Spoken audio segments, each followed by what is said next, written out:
স্কুলে উপবৃত্তি হিসেবে জাকাতের টাকা দেয়া হতো। আমি না জেনে দীর্ঘদিন তাহা গ্রহণ করেছি। আমি জাকাত গ্রহণের উপযুক্ত নই, এখন আমার করণীয় কী? উত্তর হলো, প্রিয় দর্শক, জাকাত গ্রহণের উপযুক্ত নয় এমন কোনো ব্যক্তি যদি জাকাতের টাকা গ্রহণ করেন যে কোনোভাবে, উপবৃত্তির নামে হোক, উপহার উপঢৌকনের নামে হোক, অন্য কোনোভাবে হোক, তাহলে সেটা তার জন্য জায়েজ নয়। যেহেতু আপনি না জেনেই গ্রহণ করেছেন, সেজন্য আপনার জন্য গুনাহ হবে না, আপনার এর জন্য কোনো গুনাহ হবে না। তবে আপনি যে টাকা নিয়েছেন সে টাকা যার কাছ থেকে নিয়েছেন তাকে ফেরত দিতে হবে, যাতে তিনি উপযুক্ত গরিবকে বা এর হকদারকে পৌঁছে দেন, অথবা আপনি কোনো গরিব দুঃখীকে ওই টাকাটা সাদাকা করে দিতে হবে জাকাত আদায়ের নিয়তে, যে ব্যক্তি জাকাত তার। তাহলে ইনশাল্লাহ এটি হয়ে যাবে। এবং কর্তৃপক্ষ যারা এই কাজটি করেছেন, উপবৃত্তির নামে বিভিন্ন নামে মানুষকে জাকাতের টাকা দিচ্ছেন, সেখানে যাদেরকে টাকা দিচ্ছেন তারা জাকাতের হকদার কিনা সেটি নিশ্চিত হওয়া তাদের কর্তব্য ছিল। এই কাজটি না করে তারা অন্যায় করেছে। এবং অনেক সময় দেখা যায় জাকাতের টাকা দিয়ে আমরা এই ধরনের কাজ করি। জাকাতের টাকা দিয়ে আপনি যেটাই করেন, হকদারের কাছে পৌঁছানোর আগে আপনাকে এনশিওর করতে হবে যে হকদার সে আসলে জাকাত খাওয়ার উপযুক্ত কি না, এটা দাতার কর্তব্য।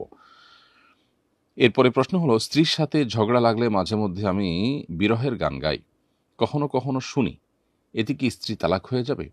গান গাওয়া বা শোনা এটা মৌলিকভাবে স্ত্রী তালাক হওয়ার কোনো কারণ নয়, যদি সেটা বিরহের গানও হয়। তবে গান যখন আপনি খালি গলায় গাইবেন, তখন গানের শব্দের মধ্যে যদি এমন কিছু থাকে যেখানে আপনি স্ত্রীকে তালাক দেওয়ার কথা বলছেন, তালাক দিয়েছেন, এই টাইপের কথা বলেছেন, তার সাথে আর থাকবেন না, তাকে তালাক দিয়ে দিয়েছেন, এই টাইপের কথা যদি গানের কথার মধ্যে থাকে এবং আপনার নিয়ত থাকে, তাহলে তার উপরে ভিত্তি করে তালাক হতে পারে। তালাকে কেনাই হলে নিয়ত থাকলে তালাক হতে পারে। তালাকে কেনাই যদি না হয়, অর্থাৎ ইঙ্গিত সূচক তালাক না হয়, যদি স্পষ্ট তালাক দিয়েছে এই টাইপের কথা থাকে গানের কথার মধ্যে, আর সেটা আপনি মানে জ্ঞাতসারে আপনি বলেছেন, এরকমটি হয়, তাহলে সেক্ষেত্রে তার তালাক হতে পারে। তবে গানের কথা কি ছিল না ছিল এই জিনিসটা সাধারণত আপনার নিজে নিজে ডিসকাস করার বিষয় না, বরং এটা কোনো মুফতি বিদগ্ধ কোনো আলেমের সাথে আলোচনা করে তারপর সমাধান নিতে হবে। তবে সাধারণ যে বিরহের গানগুলো থাকে সেগুলোতে তালাকের কথা থাকে না, অতএব সেগুলো গাওয়ার কারণে তালাক পতিত হওয়ার কোনো কারণ নেই, এবং সেগুলো শোনার কারণেও তালাক পতিত হওয়ার কোনো কারণ নেই। আর বলে রাখা ভালো প্রসঙ্গত, যে গানগুলো আপনি শুনছেন সে সমস্ত গানে সাধারণত মিউজিক্যাল ইনস্ট্রুমেন্টের ব্যবহার হয়ে থাকার কথা। অতএব মিউজিক সহ যদি গান শুনে থাকেন তার কারণে হারাম হবে, গুনাহ হবে, সেটি ভিন্ন আরেকটি বিষয় যদিও, কিন্তু গুরুত্বপূর্ণ। অতএব এর জন্য আল্লাহর কাছে তওবা করতে হবে, ইস্তেগফার করতে হবে, এবং খালি গলা আপনি বিরহের গান গাইলেন, সেটাতে কোনো অসুবিধা নেই। এরপরে প্রশ্ন হলো, অ্যাবস্টেইন ফাইল বিশ্বব্যাপী ব্যাপক আলোচিত, বিষয়টি আপনি কিভাবে দেখছেন? এটিকে সাদা চোখে আমরা তো দেখছি যে একজন মানসিকভাবে বিকারগ্রস্ত বা বিকৃত মস্তিষ্ক মানুষের প্রচণ্ড রকমের পৈশাচিক কর্মকাণ্ড, বাট এটাকে এর বাইরে আরও বিভিন্ন অ্যাঙ্গেল থেকে দেখবার সুযোগ আছে। বিশেষ করে যখন এর সাথে এমন এমন রথী মহারথীরা যুক্ত, এই বিকৃতি, এই আপনার পৈশাচিকতা, এই নির্মমতা, এই আপনার মানে পশুসুলভ উল্লাস, আনন্দ এবং ভোগ, এটার সাথে যারা জড়িয়ে আছে সে মানুষগুলোর দিকে তাকালে সবাইকে বিকৃত মস্তিষ্ক বলে চালিয়ে দেওয়া সহজ নয়। দ্বিতীয়ত, এই ব্যক্তি অ্যাবস্টেইনের বিভিন্ন বক্তব্য, তার বিভিন্ন সময় সাক্ষাৎকার, এবং তার উপর অল ওভার যে আপনার ফলো আপ, সেটির সামারিতে এসে নিশ্চিন্তে বলা যায় বা নির্দ্বিধায় বলা যায় যে এটা মূলত শয়তান পুজো যারা করে তাদের রিচুয়ালের অংশ। আমি অতি সম্প্রতি একটি ভিডিওতে ইউএসএ থেকে কোনো একটা অনুষ্ঠানে একজন ইহুদি নারীকে একজন সাংবাদিক প্রশ্ন করেছেন যে আপনাকে একটা ভালো ইহুদি ফ্যামিলি হিসাবে আমরা জানি, আসলে কি তাই?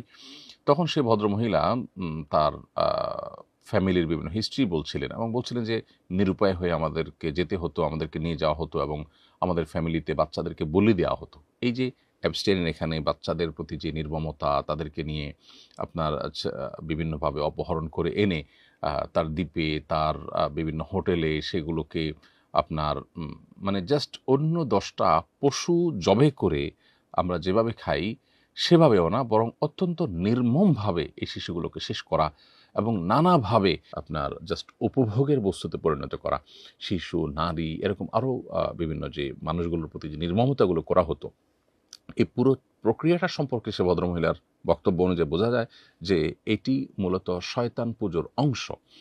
শয়তানের যারা পুজো করে, উপাসনা করে, তাকে সন্তুষ্ট করার জন্য রিচুয়ালের অংশ হিসাবে এই সমস্ত আপনার নোংরামো করতে হয়। এই নোংরামোর এমন এমন পাঠ আছে যেগুলো আসলে মুখে উচ্চারণ করবার যোগ্য নয়।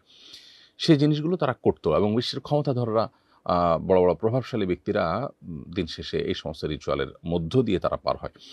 এখানে এই যে ইহুদি ফ্যামিলির যে মহিলার সাক্ষাৎকার এবং আপনার অ্যাবস্টেইনের যে বিভিন্ন সময় সাক্ষাৎকার বা তার যে লাইফস্টাইল বা তার যে পুরো কার্যক্রম, এটা ফলো আপ করলে বোঝা যায় যে শিশুদেরকে বলি দেওয়া কত নির্মমভাবে কে বলি দিতে পারছে এবং নারীদের প্রতি কত নির্মম কে হতে পারছে অপহরণ করে, এবং আপনার পৈশাচিকতা কতটা করতে পারছে, এর উপরে শয়তানের সন্তুষ্টি অনেকটা নির্ভর করে।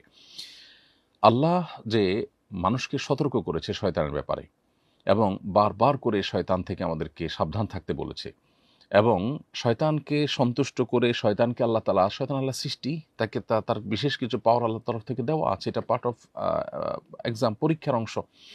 সেই জায়গা থেকে শয়তান থেকে দূরে থাকার যে সতর্কীকরণ দীর্ঘদিন থেকে বা মানব সৃষ্টি শুরু থেকে আল্লাহ তাআলা আমাদেরকে নবী রাসূলদের মাধ্যমে করেছেন, সেটি আবারও আমাদের কাছে অত্যন্ত বাস্তবসম্মত এবং আবারও সেটা আমাদের জীবনের সাথে খুবই রিলেভেন্ট যে সেটি প্রমাণ হলো।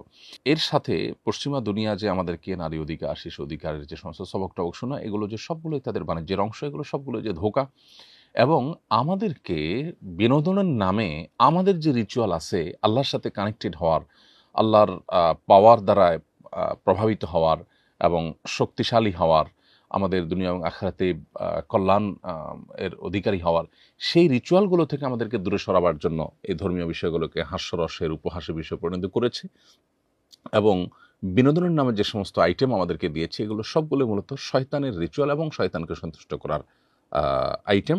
সেগুলো দিয়ে তারা আমাদের যে আধ্যাত্মিকতা, আমাদের যে আধ্যাত্মিক শক্তি, সেটাকে ধ্বংস করছে। প্রসঙ্গত এখানে আরেকটু বলে রাখি, ওই ইহুদি নারীর বক্তব্য শোনার পর আমার কাছে মনে হলো যে ফিলিস্তিনে তারা যে শিশুদেরকে টার্গেট করে করে যে হত্যা করেছে, দীর্ঘদিন পর্যন্ত তাদের প্রতি যে নির্মমতা তারা চালিয়েছে, এটিও তাদের সেই রিচুয়ালের অংশ কিনা সেটি ভেবে দেখবার যথেষ্ট সুযোগ আছে। কারণ শয়তানকে সন্তুষ্ট করবার জন্য যে শিশু বলি থেকে নিয়ে যত রকমের আয়োজন আছে, এমনকি ওই যে ভদ্রমহিলার বক্তব্যে শুনছিলাম যে এমনও হয় যে পারিবারিকভাবে প্ল্যান করে বাচ্চা গর্ভে ধারণ করা হয় এবং আশপাশের মানুষকে বুঝতে দেওয়া হয় না, ওই বাচ্চা মূলত শয়তানকে সন্তুষ্ট করার জন্য বলি দেওয়া হবে, এটাই থাকে উদ্দেশ্য এবং সেটি দেয়া হয়। এই যে পুরো কার্যক্রম, এখান থেকে নতুন করে আমাদের আল্লাহর নেয়ামত ইসলামের প্রতি আমাদের আরও বিশ্বাস বেড়ে যায়, আরও আস্থা বেড়ে যায় এবং আল্লাহর প্রতি আরও অগ্রসর হওয়ার গুরুত্ব আমরা অনুধাবন করতে পারি।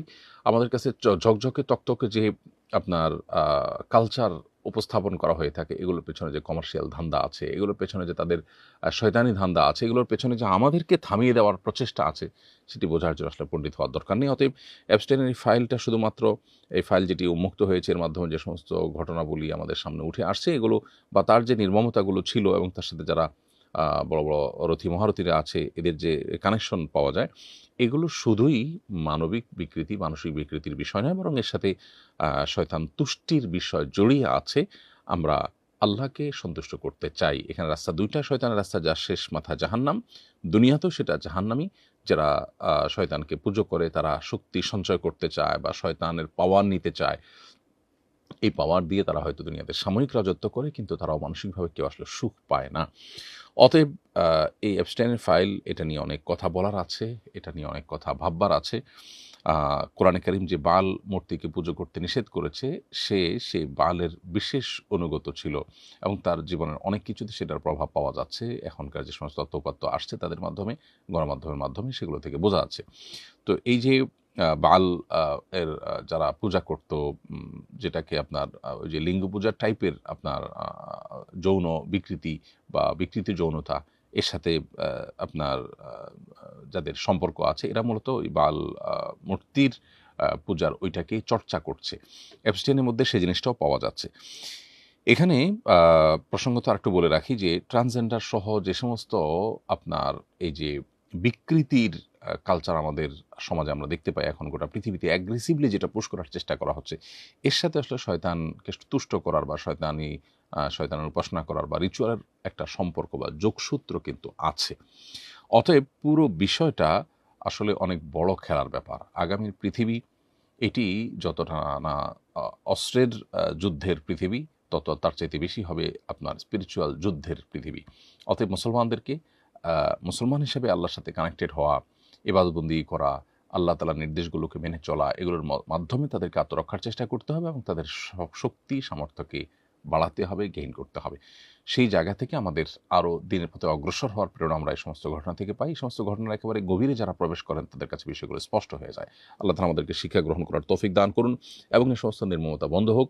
বাংলাদেশে যারা নারীবাদের মুখোশ পরে বসে আছেন, যারা শিশু অধিকারের সবক শোনান সকাল বিকাল, এই সমস্ত ঘটনায় কিন্তু তাদের তেমন কোনো আপনার নড়ে চড়ে বসা বা তেমন কোনো উদ্যোগ বা তাদের কেন কোনো বিষয় বা এগুলো নিয়ে তাদের তেমন কোনো কার্যক্রম আমাদের চোখে পড়েনি। অথচ এই জায়গায় যদি কোনো হুজুর থাকতেন তাহলে আজকে ঘটনা কোন পর্যায়ে গিয়ে পৌঁছাতো। এখান থেকে এই মানুষগুলোরও দ্বিচারিতা বুঝে আসে, প্রমাণ হয়। যারা ইসলামের খোলস থেকে বের হয়ে জাতে উঠার চেষ্টা করেন, তারা ওই জগতের বা ওই জগতের মানুষগুলোর আসল রূপ জানার পর অন্তত তারা ইসলামে ফিরে এসে ইসলামকে নিয়ে প্রাউড করার সময় বোধহয় হয়ে গেছে। আল্লাহ আমাদেরকে বোঝার তৌফিক দান করুন। এরপরে প্রশ্ন হলো, আমি একজন সৌদি প্রবাসী। সৌদিতে কোনো কথা বা কাজ গুরুত্বহীন বোঝাতে খাল্লি-বাল্লি বলা হয়। এক কফিল আমাকে গাড়ির ব্যাপারে এক প্রস্তাব দিলে আমি বলি আমার ফ্যামিলি খাল্লি-বাল্লি। আর আপনার এটা তো আরও আগে। প্রশ্ন হলো, এতে কি আমার স্ত্রী তালাক হয়ে গেছে কিনা? খাল্লি-বাল্লি, খাল্লি মানে বাদ দাও, এই টাইপের কথা আর কি। খাল্লি-বাল্লি মানে বাদ বাদ রাখেন এসব। তো আপনি যদি ফ্যামিলি খাল্লি-বাল্লি বা ফ্যামিলি রাখেন, আপনি এই টাইপের কথা বলেন, তাহলে এর কারণে তালাক হওয়ার কোনো কারণ নেই। এটার কারণে আপনার স্ত্রী তালাক হবে না। গরমের দিনে কোনো বিশেষ আমল আছে কিনা? গরমের দিনের বিশেষ কোনো আমল আছে কিনা? এর উত্তর হলো যে গরমের দিনে স্পেশাল আলাদা করে কোনো আমল না থাকলেও আপনার গরমের দিনে আমরা বিশেষ কিছু কাজ করতে পারি। আইডিয়া হিসেবে দেওয়া, যেমন মানুষকে পানি পান করানো, যেটা শীতের দিনে এতটা প্রয়োজন হয় না। মানুষকে পানি পান করানো অনেক বড় ইবাদত, উত্তম সাদাকা বলা হয়েছে হাদিসে। অতএব মানুষকে পানি পান করানোর বিভিন্ন উদ্যোগ আমরা নিতে পারি গরমের দিন উপলক্ষে। এছাড়া গরমের দিনে রাত বেশ ছোট থাকে, আবার দিন থাকে বেশ বড়। তো যেহেতু রাত ছোট থাকে, অতএব রাতে যদি আমরা দেরিতে শুই তাহলে ফজর পড়াটা কঠিন হয়ে যায়। এজন্য যত দ্রুত সম্ভব, এমনিতে সারা বছর তাড়াতাড়ি শোয়া উচিত, গরমের দিনে সেটার গুরুত্বটা একটু বেড়ে যায়। এর পাশাপাশি যারা আপনার গরমে বিভিন্নভাবে কষ্ট করেন, বিভিন্ন শ্রমিক আছেন, দিনমজুর আছেন, তাদের কষ্ট যেন লাঘব করা যায়, সেজন্য নানামুখী উদ্যোগ আমরা নিতে পারি। টিউবওয়েল স্থাপন, তারপরে পথিকদেরকে পানি পান করানো, এ জাতীয় খুঁজে খুঁজে ভালো কাজগুলো আমরা করবার চেষ্টা করতে পারি। এরপরে প্রশ্ন হলো, রমাদান সমাগত, এবার রমাদানকে যথাযথভাবে ও সুপরিকল্পিতভাবে কাজে লাগাতে চাই, আপনার পরামর্শ ও দিক নির্দেশনা চাই। প্রিয় দর্শক, আলহামদুলিল্লাহ, রমাদান চলে এসেছে আমাদের দোরগোড়ায় এবং আমরা রমাদানকে সুপরিকল্পিতভাবে কাটিয়ে সার্থক রমাদান উদযাপন করবার চেষ্টা নিয়ে প্রত্যেকটা ইমানদারের মাথায় থাকে। বাট বাস্তবতা হলো, প্রতি বছরই প্রায় রমাদানের শেষের দিকে এসে আমাদের মনে অস্থিরতা কাজ করে এবং আমরা অশান্ত হয়ে উঠি, অস্থির হয়ে উঠি, ব্যাকুল হয়ে উঠি যে রমাদানটাকে যেভাবে কাটাবার কথা ছিল ঠিক সেভাবে আমরা কাটাতে পারিনি। এই আফসোস নিয়ে আমাদের রমাদানকে বিদায় দিতে হয় এবং পরবর্তী রমাদানে ভালো কিছু করার তৌফিক পেলে, আল্লাহ হায়াতে বাঁচিয়ে রাখলে আমরা করব, সেরকম ইচ্ছা রেখে আমরা সাধারণত রমাদানকে শেষ করি। তো এই যে আক্ষেপ, এই আক্ষেপটা কমিয়ে এনে আমাদের তৃপ্তি বাড়াবার একমাত্র উপায় হলো সঠিক পরিকল্পনা। ইসলামের ইতিহাসের সোনালী যুগের স্বর্ণ মানব যারা ছিলেন, আমাদের সালাফ বা পূর্বসূরি যারা ছিলেন, তারা রমাদানের 6 মাস আগে থেকে রমাদানের জন্য প্রস্তুতি গ্রহণ করতেন। অর্থাৎ যথেষ্ট আগে থেকে প্রস্তুতি গ্রহণ করতেন যাতে রমাদানটা সঠিকভাবে কাটানো যায় এবং তার জন্য যথাযথ পদক্ষেপ গ্রহণ করা, উপযুক্ত কিছু স্টেপ নেওয়া, এগুলো তারা শুরু করতেন এবং রমাদানের জন্য প্রতীক্ষায় থাকতেন। আবার রমজানের 6 মাস পর তারা রমজান পরবর্তী 6 মাস ধরে রমজানের ইবাদতবন্দিগুলো কবুল হওয়ার জন্য আল্লাহর কাছে দোয়া এবং আল্লাহর কাছে কামনা বাক্যে প্রার্থনা ইত্যাদিতে মনোনিবেশ করতেন। তার মানে তাদের সারা বছর জুড়ে তাদের জীবনে রমাদান ছিল। তাহলে আমরা যদি রমাদানকে সঠিকভাবে কাটাতে চাই তাহলে আগে থেকে তার যথাযথ পরিকল্পনা লাগবে। আগে থেকে রমাদানের যে আমলগুলো করবেন সেগুলোর রিহার্সেল শুরু করতে হবে, সেগুলো আস্তে আস্তে ওয়ার্ম আপের মতো করা শুরু করতে হবে যাতে করে রমাদানে ফুল ফেসে আপনি যেতে পারেন। এরপরে প্রশ্ন হলো, মক্কার মসজিদের বাইরে হারাম এলাকায় রাস্তায় নামাজ আদায়ের ক্ষেত্রে কাতারের ইত্তেসাল বা সংযোগ কি জরুরি? উত্তর হলো যে ফোকাহে আহনাফের মতে, হানাফি মাযহাব, হানাফি থট অনুযায়ী কাতারের সংযোগ থাকা জরুরি জামাতে নামাজ বিশুদ্ধ হওয়ার জন্য। যদি অনেক দূর গ্যাপ হয়ে যায়, যে হারামের যে জামাতে আপনি শামিল হয়েছেন মক্কায়, সেখানে আপনি যেখানে দাঁড়িয়েছেন তার সামনে বিপুল পরিমাণ জায়গা পড়ে আছে, এখানে কেউ দাঁড়ায়নি মাঝখানে। এরকম যদি আপনার বিচ্ছিন্নতা থাকে, তাহলে সেক্ষেত্রে জামাত বিশুদ্ধ হবে না ফোকাহ হানাফের মতে। যদিও হাম্বলি ফকিগণ, সৌদি আরবের ওলামায়ে কেরামগণ তারা বলেন যে আপনার যদি আপনি ইমামকে ফলো করতে পারেন, যেমন সাউন্ড আসছে, দেখতে পাচ্ছেন, তাহলে গ্যাপ বেশি থাকলেও জামাত বিশুদ্ধ হয়ে যাবে, নামাজ বিশুদ্ধ হয়ে যাবে। তো যারা হানাফি থট ফলো করে থাকেন তাদের জন্য কর্তব্য হবে আগেভাগে হারামে গিয়ে জামাতে এমনভাবে শামিল হওয়া যাতে মাঝখানে অনেক বড় গ্যাপ তৈরি না হয়।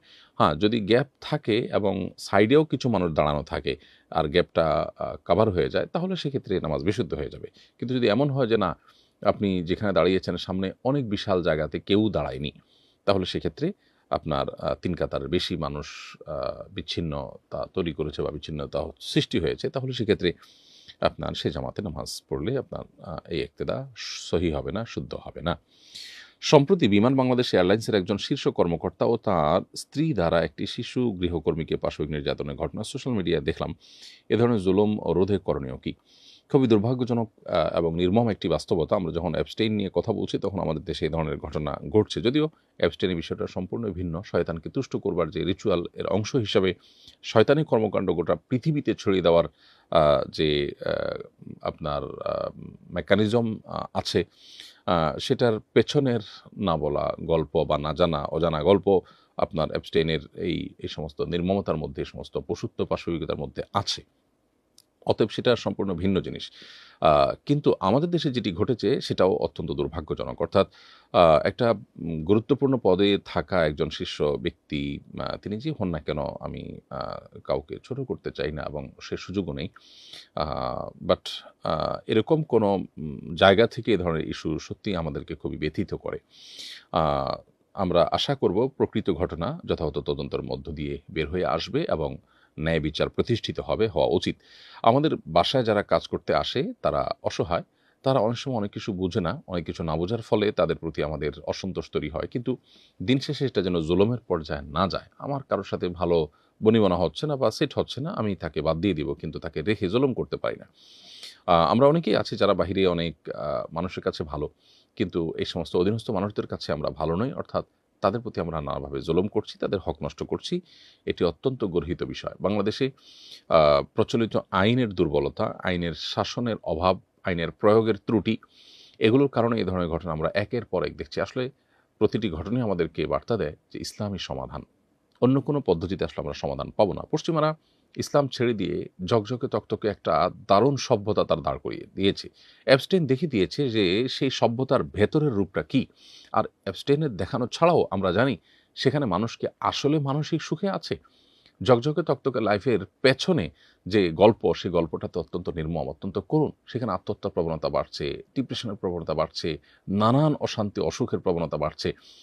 এই সবগুলো মূলত আল্লাহ থেকে সরে যাওয়ার ফল এবং ফসল। আল্লাহর প্রতি বিশ্বাসী মানুষ যত কষ্টে থাকুক, তিনি সুখে থাকেন, তিনি ভালো থাকেন। আল্লাহ তাআলা আমাদেরকে আবারও দ্বীনের পথে ফিরে আসার প্রেরণা এখান থেকে নেওয়ার তৌফিক দান করুন। সেই সাথে বাংলাদেশে যত রকমের শ্রমিক, বাসার মধ্যে যারা কাজ করছেন, সে সমস্ত কাজের লোকজন, তাদের প্রতি যত রকম অবিচার হয়ে থাকে, এগুলো বন্ধে সর্বোচ্চ শাস্তির আইন এবং সেটা প্রয়োগের সকল বাধা দূর করা, এটা অত্যন্ত প্রয়োজনীয় একটি উদ্যোগ। এবং সর্বত্র নীতি এবং নৈতিকতার চর্চা এবং ধর্ম এবং ধার্মিকতার চর্চা, এটা বাড়াতে হবে। আমাদের শিক্ষা থেকে নিয়ে প্রত্যেকটা ক্ষেত্রে যদি সেটা আমরা করতে পারি, ইনশাআল্লাহ বিদিনিল্লাহ মনুষ্যত্ব ফিরে আনা সম্ভব। আর না হলে পশ্চিমাদের মতো যে লেয়ার, সেটা আমরা দেখতে পাবো, আর ভেতরের লেয়ারটা হবে অত্যন্ত নির্মম। সেটা যেন না হয়, সেজন্য আমাদেরকে পরিপূর্ণ দ্বীনের পথে ফিরে আসতে হবে এবং সেই সাথে এই ধরনের ঘটনার আ সঠিক তদন্ত, সুষ্ঠু তদন্তের মাধ্যমে এটার আসল দিকটা বের করে এনে যথাযথ বিচার যেন হয়, সেটি আমরা কামনা করছি। রমাদানে প্রতি বছর দ্রব্যমূল্যের বৃদ্ধি ঘটে থাকে, এর কারণ কি বলে মনে করেন এবং প্রতিকারের উপায় কি? জিনিসপত্রের দাম রমাদানে যে বেড়ে থাকে, এটি সাধারণত যে কারসাজি হয়ে থাকে, যে গুদামজাত করে রাখা, যে আপনার কৃত্রিমভাবে সংকট তৈরি করার যে প্রচেষ্টা অসাধু ব্যবসায়ীদের, সেটির কারণেই হয়ে থাকে আমরা জানি। অতএব এটিকে কঠোরভাবে নিয়ন্ত্রণ করা হলো সবচেয়ে বড় কাজ। আলহামদুলিল্লাহ বিগত রমাদানেও অত্যন্ত দারুণভাবে এই কাজটি করতে পেরেছে সংশ্লিষ্ট কর্তৃপক্ষ। এজন্য তারা অবশ্যই ধন্যবাদ পেতে পারেন। এ রমাদানেও আশা করছি সেটা তারা কন্টিনিউ করবেন এবং সেই সাথে আমরা যারা ভোক্তা আছি, আমরা যদি এ জাতীয় কারসাজিগুলোকে আপনার বৃদ্ধাঙ্গুলি দেখাতে পারি, আমরা যদি সবাই কোনো জিনিস যখন কারসাজি করে দ্রব্য মানে সেটা মূল্য বৃদ্ধি ঘটানো হয়ে থাকে, তখন যদি আমরা একটু নিজেরা প্ল্যান করে সেটাকে বয়কট, বর্জন বা সেটার বিকল্প ব্যবহার করার চেষ্টা আমরা করতে থাকি এবং যদি একটু সংযমী হয়, তাহলে ইনশাআল্লাহ তারা কিন্তু সোজা হয়ে যাবে। তরমুজ সিন্ডিকেটের সময় এরকম সোশ্যাল মিডিয়াতে আওয়াজ উঠেছিল এবং অনেকেই সেটার পরে যখন সচেতন হয়েছেন, তখন কিন্তু তাদের সেই সিন্ডিকেট ভাঙতে তারা বাধ্য হয়েছে এবং তারা কিন্তু সেই গুদামজাত করার বা দাম কৃত্রিমভাবে সংকট তৈরি করে দাম বৃদ্ধি করার যে চেষ্টা, সেটাতে তারা ব্যর্থ হয়েছে। অতএব এই প্রক্রিয়াটা আমাদের অবলম্বন করা দরকার এবং এ ধরনের অপরাধকে অত্যন্ত জঘন্য অপরাধ হিসেবে চিহ্নিত করে সেটার বিচার হওয়া দরকার। আমাদের দেশে বিচারহীনতার কালচারটার কারণে কোনো সমস্যারই আমরা আসলে সমাধান করতে পারছি না। অতএব সেটি আমাদের যেমন দরকার, একইভাবে রমাদান আসছে, একজন মুসলমান তিনি হয়তো নামাজ কালামও পড়েন, আবার তিনি এই জিনিসপত্র সরিয়ে রেখে সংকট তৈরি করে দাম বাড়িয়ে তারপর ব্যবসা করছেন, মুনাফা করছেন। তিনি জানেনই না তিনি যে প্রক্রিয়াতে ইবাদত করছেন সেই প্রক্রিয়াটা আল্লাহর কাছে গ্রহণযোগ্য নয়। অর্থাৎ একদিক দিয়ে আপনি মানুষের অধিকার নষ্ট করছেন, মানুষকে কষ্ট দিচ্ছেন এবং কৃত্রিম সংকট তৈরি করে সেখানে অবৈধভাবে উপার্জন করছেন। নবী করিম সাল্লাল্লাহু আলাইহি ওয়াসাল্লাম পরিষ্কারভাবে বলেছেন যে যারা এইভাবে কৃত্রিম সংকট তৈরি করার জন্য জিনিস জমিয়ে রাখে, গুদামজাত করে, এরা খাতি, এরা অপরাধী। অতএব এই অপরাধ যারা করছেন তারা নামাজ কালাম পড়ে আল্লাহকে সন্তুষ্ট করতে পারবেন না। দিনটাকে আমাদের পরিপূর্ণভাবে বোঝা দরকার, আংশিক নয়, এবং আংশিক দিন পালন আমাদেরকে আল্লাহ সন্তুষ্টির দিকে নিয়ে যাবে না। এরপরে প্রশ্ন হলো, ৮০ বছর বয়সী মাজুর মহিলা হঠাৎ উত্তরাধিকার সূত্রে ১০ লক্ষ টাকা পেলে তার উপর কি বদলি হজ করা ফরজ হবে? ৮০ বছর বয়সী মাজুর মহিলা যদি উত্তরাধিকার সূত্রে এমন টাকা পান যেটা দিয়ে হজ করা যায়, তাহলে সেক্ষেত্রে তার উপরে হজ ফরজ হবে। তিনি যদি শারীরিকভাবে সক্ষম হন গিয়ে হজ করার মতো, তাহলে সেক্ষেত্রে তার সাথে একজন মাহরাম সাথে নিয়ে যাওয়ার মতো টাকা হলে তখন তার উপর হজ ফরজ হবে। আজকাল ১০ লাখ টাকায় বাংলাদেশ থেকে হজ করা যায় না। যদি যায় তাহলে সেক্ষেত্রে ১০ লাখ টাকায় যথেষ্ট তার হজ ফরজ হওয়ার জন্য, যদি তিনি ফিজিক্যালি সুস্থ হন এবং সাথে কোনো মাহরাম নিয়ে যাওয়ার মতো ব্যবস্থা তার কোনোভাবে থাকে। মাহরামের চেইনটা কিন্তু অনেক বড়, অতএব একজন না একজন পাওয়ার কথা এখানে। অতএব একজন নারী তিনি নিজের এবং সাথে মাহরামের টাকা জোগাড় করতে পারলে হজ ফরজ হয়। সে টাকা জোগাড় হয়েছে এবং তার শারীরিক কন্ডিশন ভালো হজ করে আসার মতো, তাহলে তার উপর হজ ফরজ হয়ে গেছে, ফিজিক্যালি গিয়ে হজ করতে হবে তাকে। আর যদি শারীরিকভাবে তিনি অসুস্থ হয়ে যান, অপারগ হয়ে যান, তাহলে সেক্ষেত্রে তিনি বদলি হজের ব্যবস্থা তাকে করতে হবে। অর্থাৎ অন্য ব্যক্তি যিনি নিজের হজের আগে আদায় করেছেন, এরকম কোনো ব্যক্তিকে পাঠিয়ে তার পক্ষ থেকে হজ করাতে হবে। ইনশাআল্লাহ তাতেও তিনি দায়মুক্ত হবেন। এরপরে প্রশ্ন হলো, ছোট ভাই ভার্সিটিতে পড়ে, আব্বুর সামর্থ্য কম, আমি চাইলে কি তাকে আমার জাকাতের টাকা দিয়ে পড়াশোনা করাতে পারবো? উত্তর হলো, আপনার ছোট ভাই যদি জাকাত গ্রহণের উপযুক্ত হয়, অনেক অভাবী হয়, এদিকে সে বালেগ প্রাপ্তবয়স্ক হয়ে গেছে, আপনার বাবার উপরে তার খরচ বহন করা এটা আর কর্তব্য থাকেনি। তো এরকম পর্যায়ে আপনার ভাই গরিব হলে, দরিদ্র হলে, তার সেরকম সামর্থ্য না থাকলে, তাহলে সেক্ষেত্রে আপনি তাকে জাকাতের অর্থে পড়াতে পারেন, কোনো অসুবিধা নেই। আপন ভাই প্রাপ্তবয়স্ক হলে তার যদি নিড থাকে, এমন নিড যেটা জাকাতের হকদার হয়, যার ফলে সে, তাহলে তাকে জাকাতের টাকা দেয়া যায়। ভাই বোনকে জাকাতের টাকা দিতে কোনো অসুবিধা নেই যদি তারা জাকাতের হকদার হয়, তাহলে সেক্ষেত্রে। অতএব আপনি আপনার ভাইকে পড়াশোনা চালাবার জন্য জাকাতের টাকা দিতে পারেন। প্রিয় দর্শক, এরই মাধ্যমে সময় হয়েছে বিরতিতে যাওয়ার। ইনশাআল্লাহ বিদিনিল্লাহ কিছুক্ষণ পর আমরা আবারও ফিরব আমাদের এই লাইভ অনুষ্ঠানে। আশা করছি আমাদের সঙ্গেই থাকবেন। ব্যক্তি স্বাবলম্বী না হলে পরিবার এগোবে না, পরিবার না এগোলে সমাজ এগোবে না, সমাজ না এগোলে রাষ্ট্র থমকে দাঁড়াবে। তাই ব্যক্তিকে স্বাবলম্বী করে তুলতে আস সুন্নাহ ফাউন্ডেশন স্বাবলম্বীকরণ প্রকল্প হাতে নিয়েছে কয়েক বছর আগে। এই প্রকল্পের আওতায় শুধু 2024 সালেই 2052 জনকে 30,000 টাকা মূল্যের স্বাবলম্বী উপকরণ দেওয়ার পর বেশিরভাগই ঘুরে দাঁড়িয়েছে।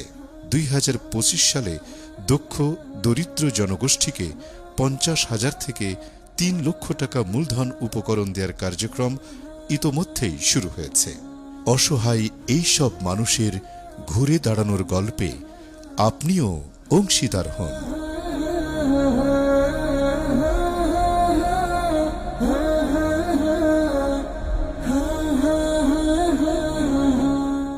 বিরতির পর আবার আপনাদেরকে স্বাগতম। আপনারা দেখছেন আসন্না ফাউন্ডেশন আয়োজিত প্রশ্ন উত্তরমূলক অনুষ্ঠান সরাই সমাধানের 294তম পর্ব।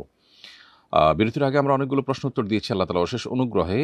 এখন যে প্রশ্নটি আমি দেখতে পাচ্ছি প্রথমে, সেটি হলো নির্বাচনী প্রচারণার কাজ করে টাকা গ্রহণ করার বিধান জানতে চাই।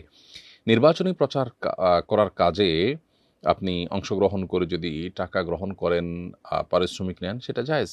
সৎ যোগ্য ব্যক্তির পক্ষে যদি বিদ্যমান যে আপনার কাঠামোগত পরিবর্তন, বিশেষ করে শরিয়া বিরোধী কাঠামো, সেটা পরিবর্তন করবার নিয়তে যদি আপনি নির্বাচনে কেউ কাজ করছেন, তাকে আপনি হেল্প করেন বা তাকে আপনি সময় দেন, যেহেতু আপনি সময় দিচ্ছেন, শ্রম দিচ্ছেন, অতএব এটার বিনিময় গ্রহণ করা আপনার জন্য জায়েজ। আর যদি এমন কোনো প্রার্থী এর সপক্ষে আপনি কাজ করেন যে প্রার্থী নিজে ভালো মানুষ নন, মুত্তাকি পরহেজগার নন, এবং তিনি বিজয়ী হলে দিন, ইসলাম, মুসলিম উম্মার স্বার্থ তার দ্বারা সংরক্ষিত হবে না, দেশের স্বার্থ তার দ্বারা সংরক্ষিত হবে না, তাহলে তার সপক্ষে প্রচারণা চালানো এমনিতেই নাজায়েজ। বিনা পয়সায় করলেও সেটা নাজায়েজ হবে, আর টাকা নিয়ে করা তো আরও বেশি নাজায়েজ হবে।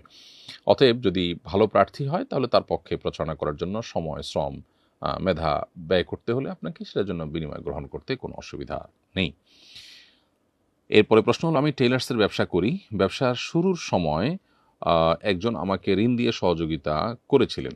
আমি চাচ্ছি তার ঋণ পরিশোধের সময় তাকে 3 পিস সালোয়ার কামিজ উপহার দিতে। এটা কি সুদের অন্তর্ভুক্ত হবে কিনা? উত্তর হলো না, এটা সুদের অন্তর্ভুক্ত হবে না, বরং এটা ঋণ পরিশোধের ক্ষেত্রে যে আপনার সুযোগটা রয়েছে শরিয়ার দৃষ্টিকোণ থেকে, সেটা হলো যে কেউ যদি ঋণ দেয় এবং তিনি ঋণের বিপরীতে কোনো সুবিধা নেওয়ার কোনো উদ্দেশ্য, ইন্টেনশন, চুক্তি কোনো কিছুই তার না থাকে, তো সেক্ষেত্রে আপনি ঋণ গ্রহীতা হিসাবে টাকাটি ফেরত দেওয়ার সময় যদি কিছু বাড়িয়ে দেন তার প্রতি যে কৃতজ্ঞতা বোধ সেই জায়গা থেকে, তাহলে সেটা নাজায়েজ নয়, এটা সুদের অন্তর্ভুক্ত হবে না। সুদের অন্তর্ভুক্ত হবে তখন যখন দেওয়াই হয় অতিরিক্ত লাভের আশায়, এবং সেটা চুক্তি হতে পারে, অতিরিক্ত লাভের ব্যাপারটা আপনার ক্লিয়ার করে হতে পারে, এরকম যদি হয় তাহলে সেটা আপনার সুদের আওতায় পড়বে, অন্যথায় এটি সুদের আওতায় পড়বে না। এটা আপনি তাকে কৃতজ্ঞতার উপহার হিসাবে বা কৃতজ্ঞতার উদাহরণ হিসাবে, নমুনা হিসাবে, নিদর্শন হিসাবে আপনি দিতে পারেন। এরপরে প্রশ্ন হলো, সরকারি চাকরির বয়স পার হয়ে গেছে, এখন প্রতিবন্ধী সার্টিফিকেট বানিয়ে প্রতিবন্ধী কোটায় চাকরি নিতে পারবো কিনা? উত্তর হলো, যদি প্রতিবন্ধী হন তাহলে প্রতিবন্ধী কোটায় আপনি চাকরি নিতে কোনো অসুবিধা নেই, কিন্তু প্রতিবন্ধী না হয়ে যদি আপনি প্রতিবন্ধীর সার্টিফিকেট সংগ্রহ করে আপনি চাকরি নেন, তাহলে সেটা হবে হারাম কাজ, প্রতারণা এবং ভয়াবহ গুনাহের কাজ। কারণ নবী সাল্লাল্লাহু আলাইহি ওয়াসাল্লাম বলেছেন, মান গাশশানা ফালাইসা মিন্না, যে ব্যক্তি আমাদেরকে ধোঁকা দেয়, প্রতারণা করে, সে আমার উম্মত নয়। এরপরে প্রশ্ন হলো, নির্বাচনকে কেন্দ্র করে প্রার্থীদের ব্যক্তিগত জীবন নিয়ে নানা ধরনের আলাপ হয়, রাজনৈতিক ব্যক্তিদের সমালোচনা করলে কি গীবতের গুনাহ হবে?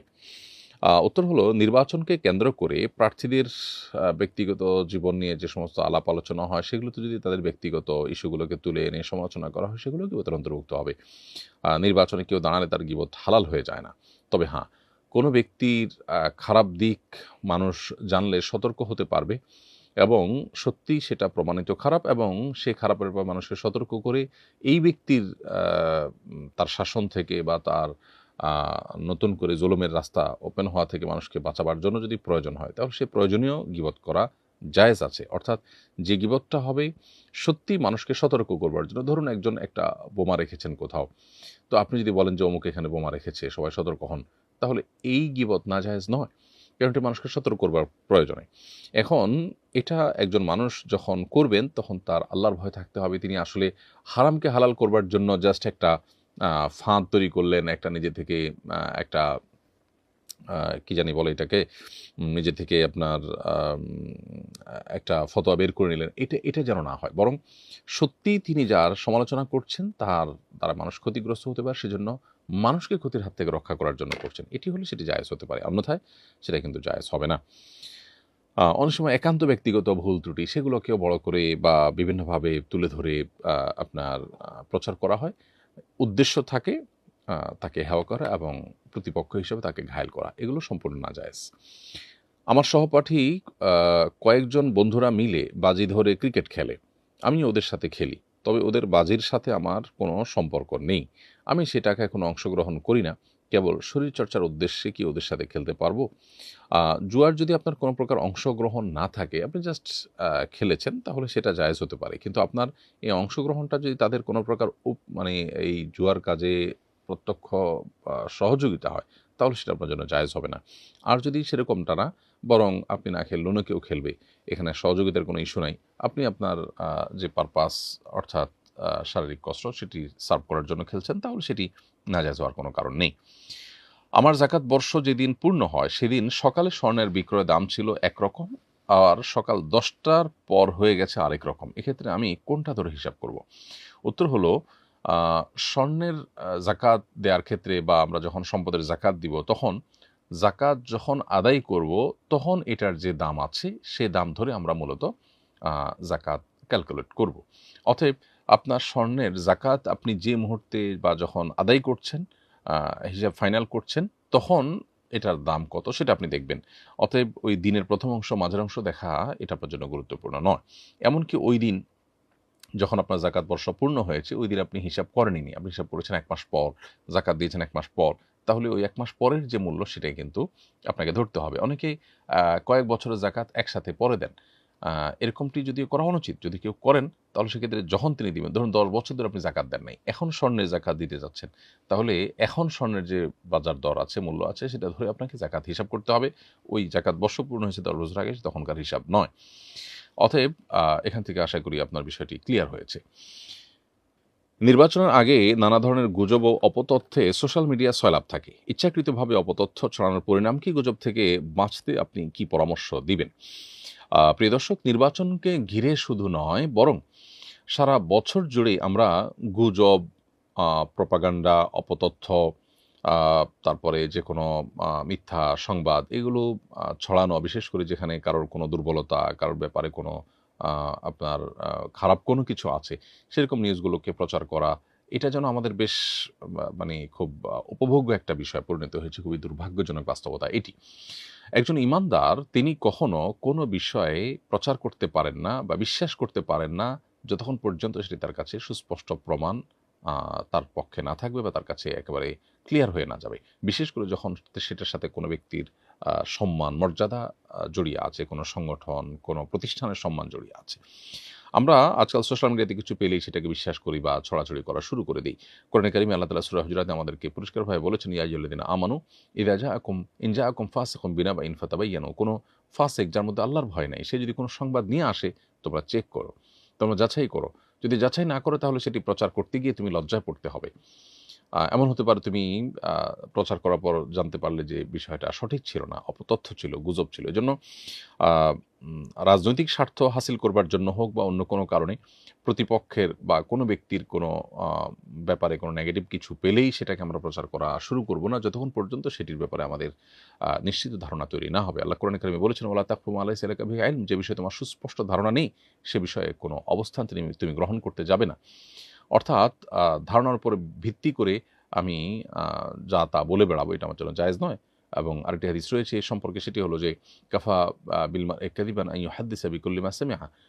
যা শুনলাম সেটাই প্রচার করা শুরু করে দিলাম, একজন মানুষের মিথ্যাবাদী হওয়ার জন্য এটা যথেষ্ট। অতএব অ্যাজ এ মুসলমান এটি আমরা করতে পারি না। কিন্তু দুর্ভাগ্যজনকভাবে আমরা অনেকে নামাজ কালাম পড়ি, কিন্তু এ ধরনের মিথ্যা বিষয়কে অনেক সময় মিথ্যা জেনেও আমরা প্রচার করি এবং সেটাকে আমরা এনজয় করি।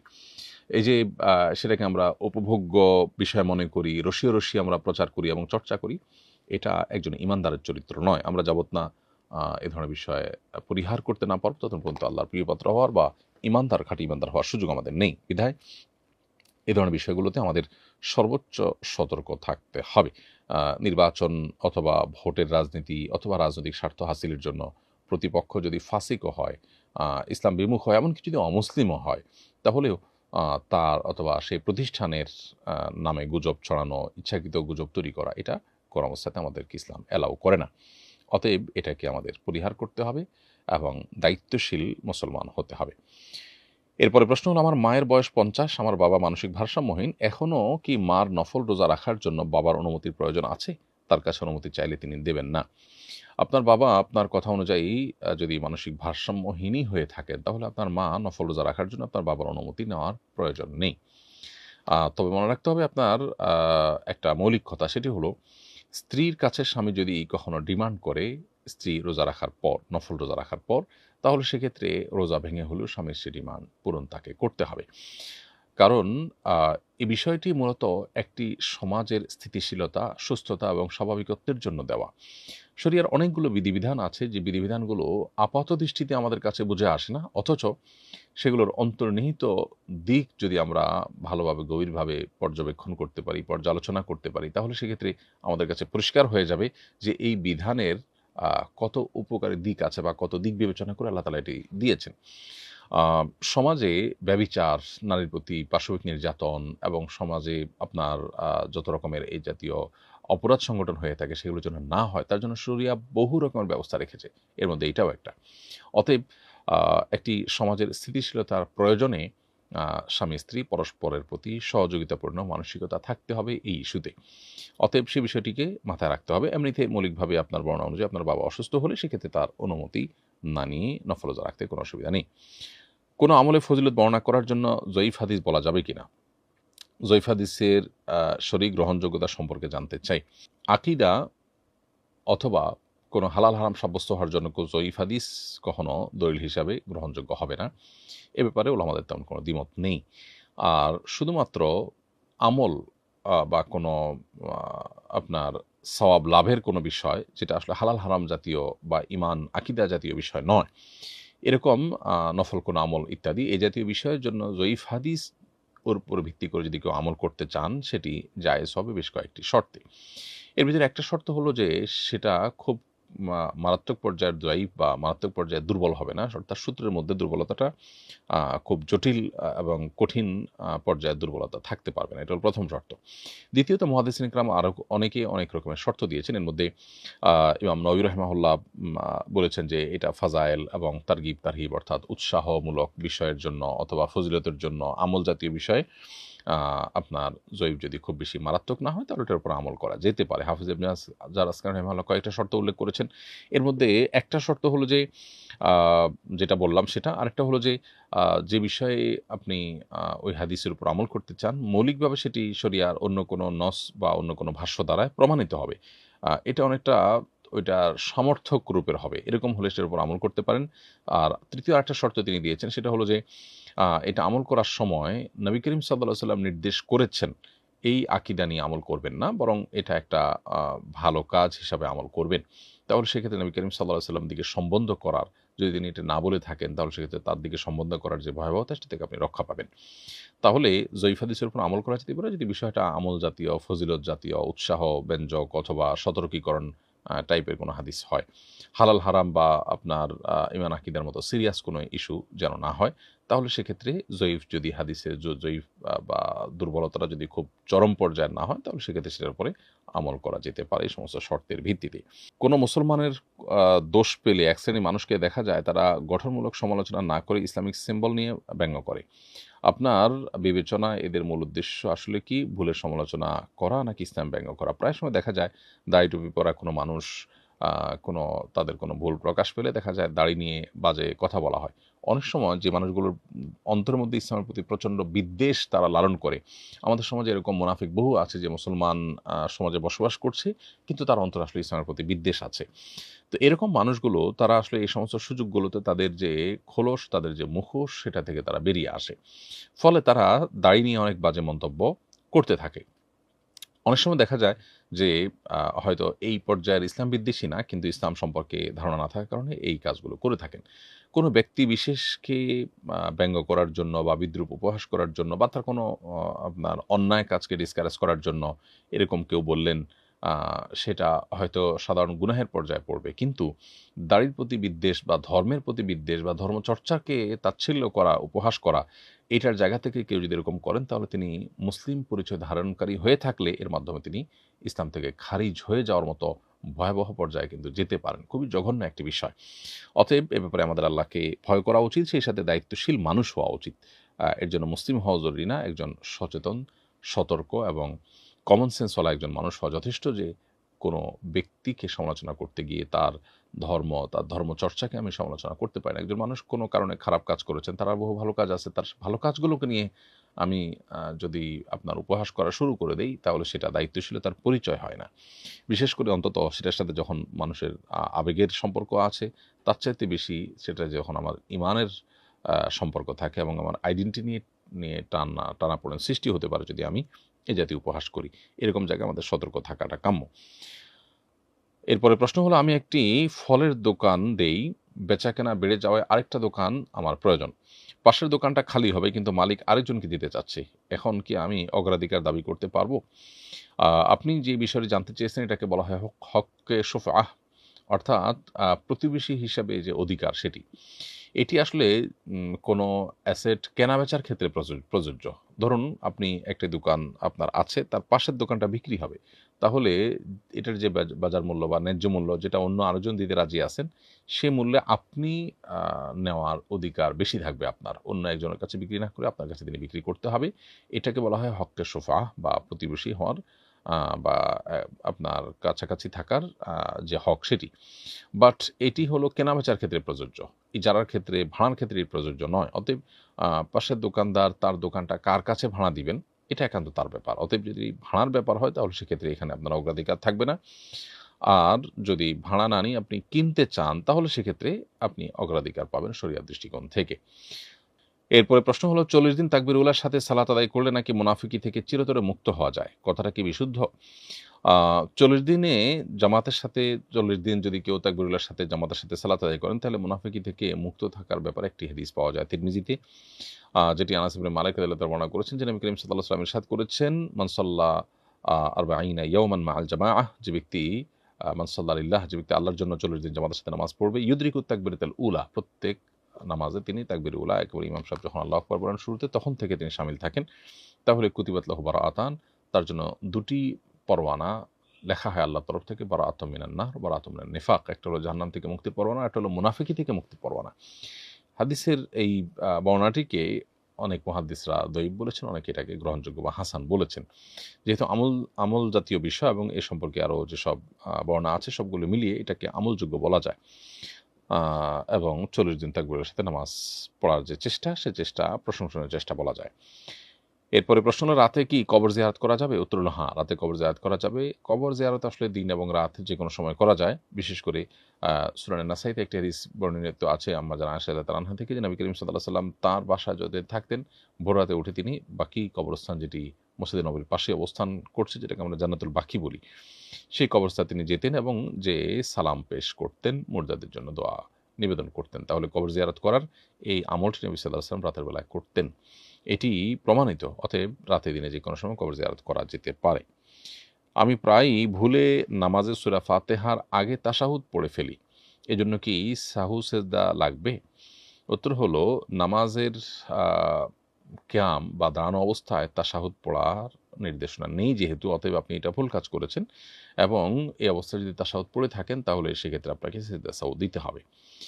এরপরে প্রশ্ন হলো, আজানের সময় কুকুর কাঁদলে কি কোনো ধরনের বিপদের ইঙ্গিত বহন করে? মাকে প্রায় দেখি আজানের আগে বাড়ির আশপাশে কোনো কুকুর থাকতে দেন না।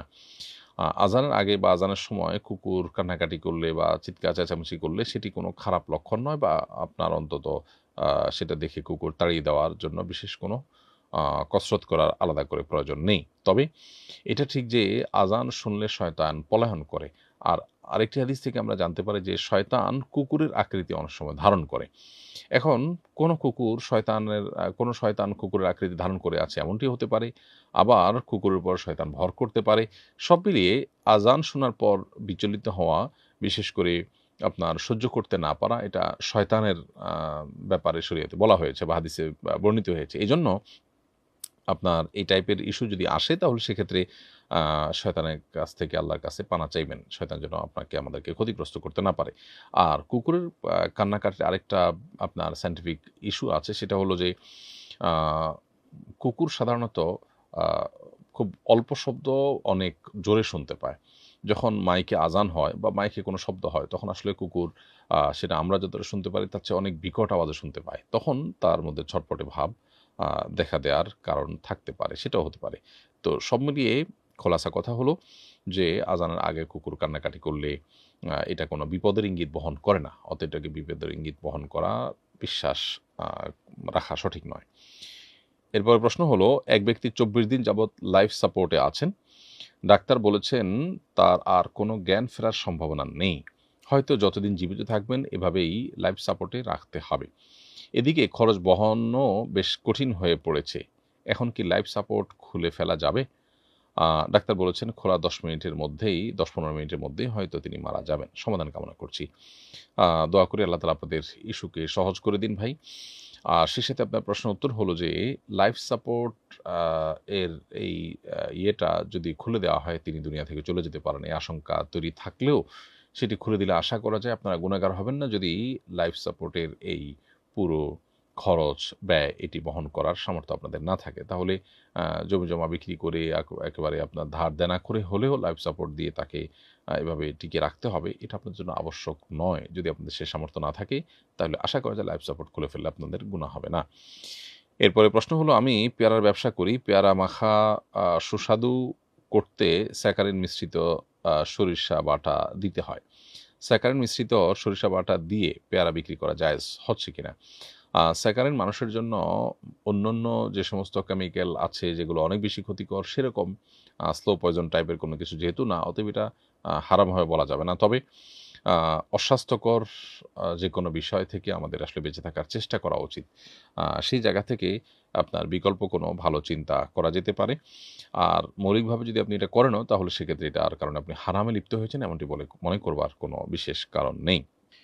নামাজে কেরাতের তারতিব কি শুধু শেষ 10টি সূরার সাথেই সীমাবদ্ধ নাকি সমগ্র কোরআনের জন্যই প্রযোজ্য? উত্তর হলো, নামাজে আমরা যখন কেরাত পড়ব প্রথম রাকাতে যেই সূরা কেরাত পড়ব পরের রাকাতে তার পরের সূরাগুলো পড়ব, আগের না। এই যে ধারাবাহিকতা এটি রক্ষা করা আবশ্যক পুরো কোরআনের ক্ষেত্রেই। এটা শুধু শেষ 10টা সূরার জন্য প্রযোজ্য নয়। আপন মামার শালীকে কি বিয়ে করা যাবে? আপন মামার শালীকে বিয়ে করা এটা মৌলিকভাবে জায়েজ আছে, কারণ আপন মামার শালী তিনি মাহরাম নন। অর্থাৎ মামির বোনকে বিয়ে করা মৌলিকভাবে জায়েজ আছে ভাগনার জন্য, এটি নাজায়েজ নয়, কারণ তিনি তার রক্ত সম্পর্কে এমন কেউ নন যিনি মাহরাম। আমার সৎ মায়ের প্ররোচনায় আমার বাবা আমার হাজবেন্ডকে অযথা মারার জন্য উদ্যত হয়। তাই স্বামী আমাকে আমার বাবার সাথে যোগাযোগ না করার নির্দেশ দিয়েছেন। এদিকে বাবাও আমার সাথে কথা বলতে চান না। এক্ষেত্রে আমার করণীয় কি? প্রথম কথা হলো যে বাবা হিসাবে রক্ত সম্পর্ক এবং আপনার প্যারেন্ট হিসাবে তার সাথে যোগাযোগ রক্ষা করা বা তার কল্যাণ কামনা করা এটা আপনার কর্তব্য, মৌলিক কথা। এখন যে সিচুয়েশন তৈরি হয়েছে এই সিচুয়েশনে যদি আপনি তার সাথে ফোনে হাই হ্যালো করেন, খোঁজখবর রাখেন, তার কল্যাণ কামনা করেন, তিনি যেহেতু বলছেন যে নিজেও কথা বলতে চান না, তারপরও আপনি আপনার জায়গা থেকে তার কল্যাণকামিতার জায়গা থেকে অন্তত হাই হ্যালো ফোন যোগাযোগ এটুকু করেন, তাহলে ইনশাআল্লাহ আপনি দায়মুক্ত হবেন।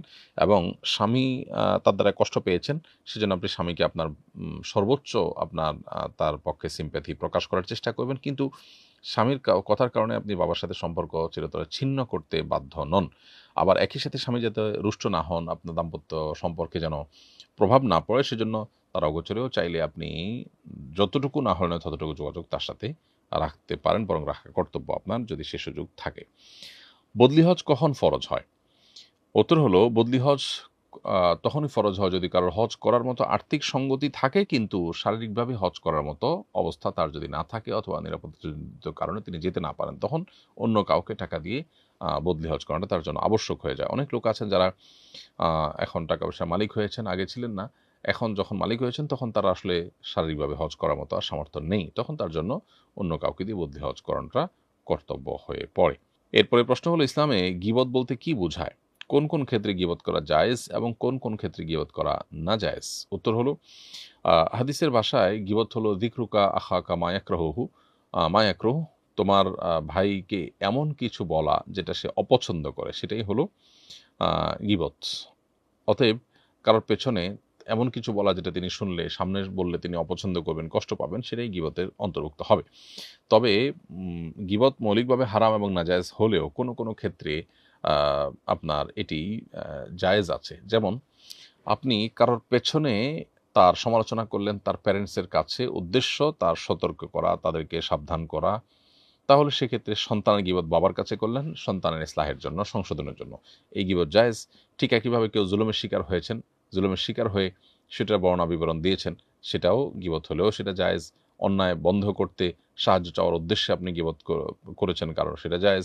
মাসালা জিজ্ঞেস করার প্রয়োজন যদি কারোর নাম বলতেই হয়, তাহলে সেক্ষেত্রে সেই গীবত জায়েজ। ঠিক একইভাবে মুসলিমদেরকে বিশেষ কোনো অনিষ্ট থেকে, যে কোনো মানুষকে যে কোনো অনিষ্ট থেকে বাঁচাবার জন্য, কারোর ক্ষতি থেকে বাঁচাবার জন্য তার সমালোচনা করার দরকার হলে সেটা জায়েজ। তো এই জাতীয় বিষয়গুলো গীবতের অন্তর্ভুক্ত, নিষিদ্ধ গীবতের অন্তর্ভুক্ত হবে না এবং সেটি জায়েজ হবে। এরপরে প্রশ্ন হলো, হিজাব পরার মানত করেছিলাম কিন্তু আমি এখন আর পর্দাটা কন্টিনিউ করতে পারছি না, এটার কাফারা কি? উত্তর হলো যে হিজাব করা ফরজ বা পর্দা করা ফরজ। আপনি একজন মুসলমান হিসাবে পরিপূর্ণ পর্দা করা আপনার জন্য ফরজ। অতএব এই ফরজ আদায় আপনাকে করতে হবে, মানত করুন চাই না করুন। অতএব এখন কাফারা দিলে আপনার তাহলে হিজাব না পড়লেও চলবে, ব্যাপারটা এরকম না। বরং আপনার জন্য সর্বাবস্থায় হিজাব আবশ্যক। আপনি মানত করেছেন অথবা না করলেও আবশ্যক ছিল, বিধায় সেই আবশ্যক কাজটা আপনাকে করে যেতে হবে। কাফারা দিয়ে সে কাজ থেকে আপনি দায়মুক্ত হতে পারেন না বা হওয়ার সুযোগ নেই। মৃত ব্যক্তির শরীরে যার চোখের পানি পড়বে সে নাকি সে মৃতকে কখনো স্বপ্ন দেখবে না, এটা কি সত্য? এটা কুসংস্কারাচ্ছন্ন বিশ্বাস। এরকম কোনো কথা কোরআন অথবা হাদিসের কোথাও নেই, একেবারেই ভিত্তিহীন এবং অমূলক কথা। একজন বক্তা বলেছেন নবী সাল্লাল্লাহু আলাইহি ওয়াসাল্লাম নবুয়তের আগে মদ পান করেছেন, এটা কতটুকু সঠিক? নাউজুবিল্লাহ। অত্যন্ত জঘন্য একটি কথা যদি কেউ এটি বলে থাকেন, তিনি ভুল করেছেন এবং ডাহা মিথ্যা কথা বলেছেন।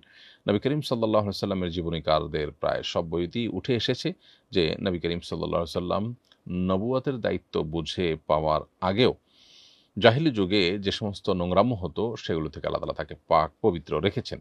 আ আ রাহিকুল মাখতুম একটি ঘটনা তার জীবনের উঠে এসেছে যে তিনি শৈশবে তার বন্ধুদের সাথে কোনো একটা বিনোদনের অনুষ্ঠানে গিয়েছেন। সেখানে গান বাজনা মাদকের ছড়াছড়ি যা ছিল। নবী সাল্লাল্লাহু আলাইহি ওয়াসাল্লাম সেখানে যাওয়ার সাথে সাথেই আল্লাহ তাকে ঘুম পাড়িয়ে দিয়েছেন। তার ঘুম এসে গেছে এবং তার ঘুম ভেঙেছে যখন তখন অনুষ্ঠান শেষ হয়ে গেছে। এভাবে আল্লাহ তাআলা তার রাসূলকে হেফাজতে রেখেছেন। এজন্য নবী রাসূলরা এই জাতীয় নোংরামো ইত্যাদি থেকে তারা মাসুম এবং নিষ্পাপ। এটি হলো আহলে সুন্নাত ওয়াল জামাতের আকীদা। বিধায় আ নবী করিম সাল্লাল্লাহু আলাইহি ওয়াসাল্লাম সম্পর্কে এরকম কথা কেউ বলে থাকলে সেটি অত্যন্ত জঘন্য মিথ্যা কথা। তার উচিত তওবা করা। আমার স্ত্রীর সাথে আগেই আমার প্রেমের সম্পর্ক ছিল, অতঃপর তার অন্যত্র বিয়ে হয়। সে সংসার ৭ বছর স্থায়ী হয়, সে সংসারে তার একটি সন্তান আছে। সেখানে স্বামীর সাথে বনিবনা না হওয়ায় স্বামী তাকে ডিভোর্স দেয়। তার ৫ মাস পর আমার বন্ধুদের সাক্ষ্যে বিয়ে করি। তার ১ মাস পর উভয় পরিবার সম্মত হয়। বর্তমানে আমাদের ২ বছরের সংসার ও একটি সন্তান আছে। আমাদের সংসার কি বৈধ হচ্ছে? উত্তর হলো, ১ম বিয়ের পর যদি ইদ্যত পার হয়ে থাকে, ৫ মাস হলে তো সাধারণ অবস্থায় ইদ্যত পার হয়ে যায়। যদি সন্তান গর্ভে থাকে তাহলে গর্ভ খালাস হওয়া পর্যন্ত ইদ্যত পালন করতে হয়। ইদ্যত পার হওয়ার পর বিয়ে করে থাকলে, সঠিকভাবে যদি বিয়ে হয়ে থাকে, বিয়ের শর্তাবলী পূরণ করে থাকেন, তাহলে সেক্ষেত্রে আপনার সংসার বিশুদ্ধ। এটা নিয়ে পেরেশান হওয়ার বিশেষ কোনো কারণ নেই। পালক মায়ের কি দেখভাল করা পালক সন্তানের জন্য জরুরি? আর পালক মাকে কি যাকাত দেয়া যাবে? পালক মাকে যাকাত দেয়া যাবে এবং পালক মাকে দেখভাল করা অন্য ১০ জনের যাদেরকে খোরপোশ দিতে আমরা বাধ্য বা আবশ্যক, সেরকম এটা আবশ্যক বা জরুরি কোনো কিছু নয়। তবে তার প্রতি যে অবদান, তার প্রতি যে আপনার যে কৃতজ্ঞতাবোধ, সেই জায়গা থেকে অবশ্যই তার দেখভাল করার চেষ্টা করা উচিত সাধ্য অনুযায়ী। সেটা নৈতিকতার প্রশ্ন। আমাদের স্কুল স্টুডেন্টদের টিফিন হিসাবে প্রতিদিন একটি প্রতিষ্ঠান থেকে নাস্তা পাঠানো হয়। তখন প্রায় দিনই কিছু স্টুডেন্ট অনুপস্থিত থাকার কারণে অল্প কিছু টিফিন বেঁচে যায়, কিন্তু সেগুলো ওই কোম্পানির নিকট ফেরত পাঠানো অসম্ভব। এমত অবস্থায় সেগুলো কি স্কুলের স্টাফ, শিক্ষকরা নিতে পারবেন? উত্তর হলো যে নষ্ট হয়ে যাওয়া থেকে রক্ষা করার জন্য চাইলে নিতে পারেন। তবে দাতা প্রতিষ্ঠানকে জানিয়ে তাদের অনুমতি নেওয়া ভালো। মা বলেছেন, আমাকে ফোন দিলে তার মরামুখ দেখব। এরপর তাকে ফোন দিলে কি কাফারা দিতে হবে? না, এর জন্য কোনো কাফারা প্রযোজ্য হবে না, বরং এটি একটি অমূলক কথা হিসাবে বিবেচিত হবে এবং মায়ের সাথে যোগাযোগ রাখাটা এমনিতেই কর্তব্য। তবে মা যেন কোনো কারণে অসন্তুষ্ট না হন, কষ্ট না পান, সেটা চেষ্টা রাখতে হবে। কষ্ট পাওয়ার কারণে এই ধরনের কথা সাধারণত মায়েরা বলে থাকেন, সেজন্য না হয় এটা খেয়াল রাখতে হবে। তবে একই সাথে মায়ের সাথে যোগাযোগ রক্ষা করা কর্তব্যের অংশ এবং এর জন্য কোনো কাফারা দিতে হবে না। কারণ এটা এমন কোনো কথা নয় যেটা শপথ কিংবা মানত কিংবা এমন কিছু এসে যেটার জন্য কাফারা প্রযোজ্য হয়। প্রিয় দর্শক, আর এরই মাধ্যমে আমরা আজকের লাইভ অনুষ্ঠানের একেবারে শেষ প্রান্তে পৌঁছে গেছি। সময় হয়েছে বিদায় নেওয়ার। আল্লাহ যদি তৌফিক দেন এবং সুস্থ রাখেন, ইনশাআল্লাহ বিইذনিল্লাহ পরবর্তী লাইভ অনুষ্ঠানে আবারও দেখা হবে। আল্লাহ রাব্বুল আলামিন আমাদের সবাইকে সে পর্যন্ত সুস্থ রাখুন। আল্লাহর ইবাদত, আল্লাহর গোলামি এবং দাসত্বের মধ্যে আমাদেরকে সে পর্যন্ত সময় কাটাবার তৌফিক দান করুন। রমাদানের জন্য যথাযথ এবং অর্থবহ প্রস্তুতি গ্রহণের তৌফিক আল্লাহ তাআলা আমাদের সবাইকে দান করুন। হাযা মা ইনদি ওয়াল ইলমু ইনদাল্লাহ ওয়া জাযাকুমুল্লাহু খাইরান ওয়া আসসালামু আলাইকুম ওয়া রাহমাতুল্লাহি ওয়া বারাকাতুহু। আসুন্নাহ ফাউন্ডেশন, উম্মার স্বার্থে সুন্নাহর সাথে।